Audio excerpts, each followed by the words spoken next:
When I was a young seminarian, a lot of years ago now, my classmates and I were always trying to test the boundaries of life at our boarding school seminary. We were only 14 or 15 at the time, adolescents doing adolescent things. But our rector and disciplinarian, Father John Malik, had this uncanny ability to always be where we were and catching us in the act. His method was, he had this little black notebook, right, and he would write names into it. We could see him at a distance. His nickname was Jake, and so we were always warning each other, you know, Jake's around. But if our names were in the book, they were on the board a couple of times a week and listed for extra work duties. Father John's actions changed our behavior, and over time, that discipline formed us into young men with a healthy sense of responsibility for who we were and the gifts we had been given to do good in the world. And the stories from my classmates over these years have shown that to be true and lived out. Great stories, great friendships that still exist today. I was thinking about those days when I was reading this week's gospel. The Pharisees and scribes bring to Jesus a woman caught in adultery. He's teaching in the temple area, and they say to him, "The law says that we should stone this woman. Teacher, what do you say?" And he kneels down and begins to write in the sand.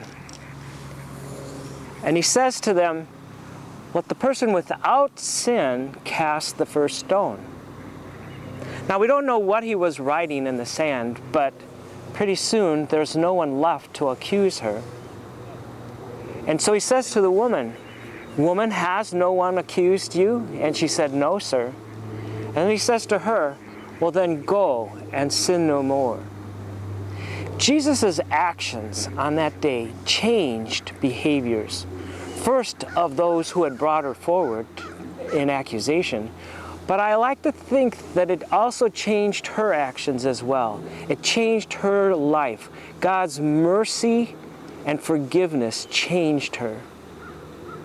How does God's mercy and forgiveness change each one of us? If the only way that we act is out of fear of a God who writes our name in a book and waits for us to mess up, we will never love that God. We can only fear that God. And we can fear the retribution that we imagine that God has for us. But if instead we act out of a sense of love and forgiveness, doing for others what we've been given, then our whole attitude and approach to life changes, and we do things out of that same sense of mercy and love. One of the spiritual works of mercy, of course, is to admonish the sinner, and we all stand in need of God's mercy and forgiveness, and to call each other into question whenever we have that ability to do so in a kind and loving way.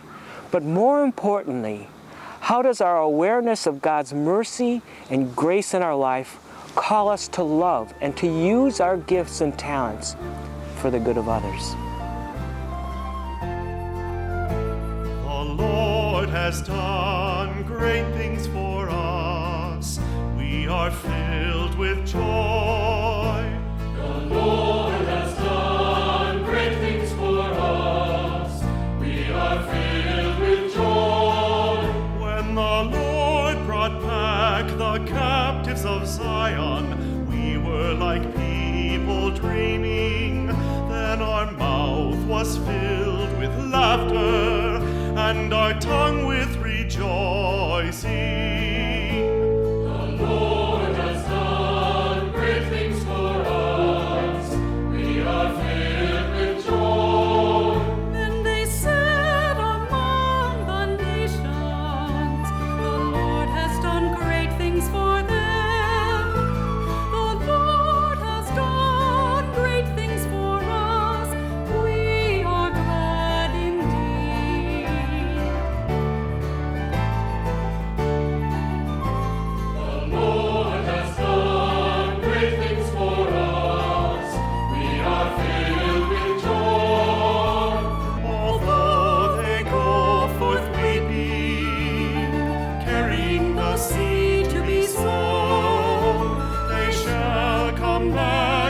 rejoicing.